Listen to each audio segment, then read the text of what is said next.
On a fait un concours donc en 2015-2016, je pense, avec l'entreprise Vinci. On a fait un projet qui était intéressant, je suppose, puisqu'on a été retenu sur les 3 projets présentés. Bon, je suis effectivement également tireur, puisque je suis à l'FF-tir, normal. Donc on sait un petit peu comment on peut tirer, notamment sur le 10 mètres, 50 mètres, etc. etc. Et on écoute surtout le programme. Donc on a un AMO CMB qui a fait un programme très précis.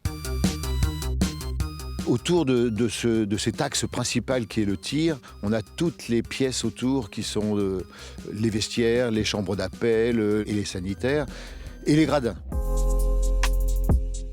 Les gradins et le centre de tir, ça c'est l'axe principal. On a essayé de faire un bâtiment qui ne se veut pas indigent. Notre grand principe en architecture, c'est le fonctionnement, comment on fonctionne à l'intérieur. Autrement dit, il faut que le bâtiment n'ait pas honte de sa vocation. C'est-à-dire que c'est un bâtiment stand de tir, on n'a pas besoin de faire une sculpture à l'extérieur, ce qu'il faut c'est que ça fonctionne, et que ça fonctionne bien. On a pris le fonctionnement et on a travaillé autour pour entrer dans des coûts correct. Après, bon, on a surtout joué sur l'accès du premier CNTS.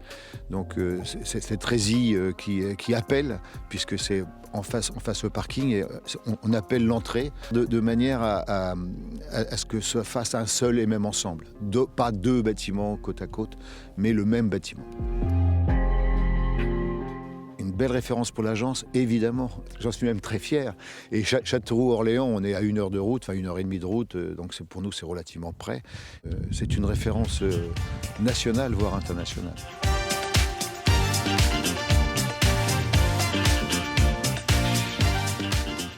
On a choisi comme technique de terrassement de faire des traitements de sol qui donnent du coup moins de mouvements de terre, qui sont plus économiques, amènent moins de circulation aussi de camions pour l'apport de matériaux.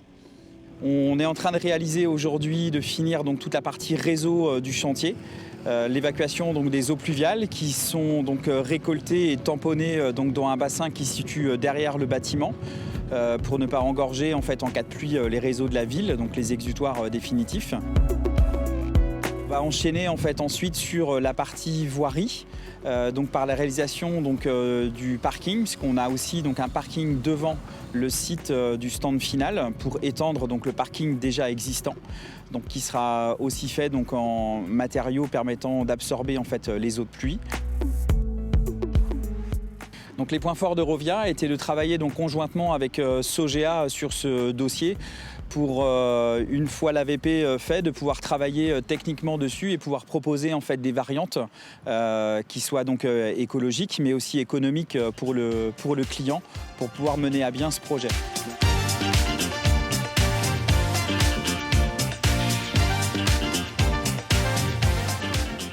Après la pose de la charpente bois, donc dans le stand, il y avait 15 grandes poutres de presque 32,50 m de portée.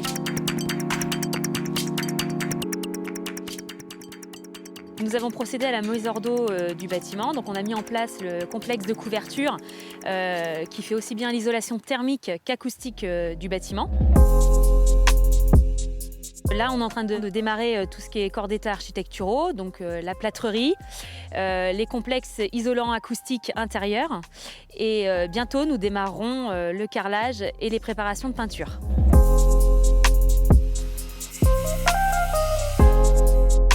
On va bientôt procéder aux préparations du parvis. Côté intérieur, donc on va bientôt démarrer tous les carrelages à l'intérieur, ainsi que les faïences et les préparations de peinture.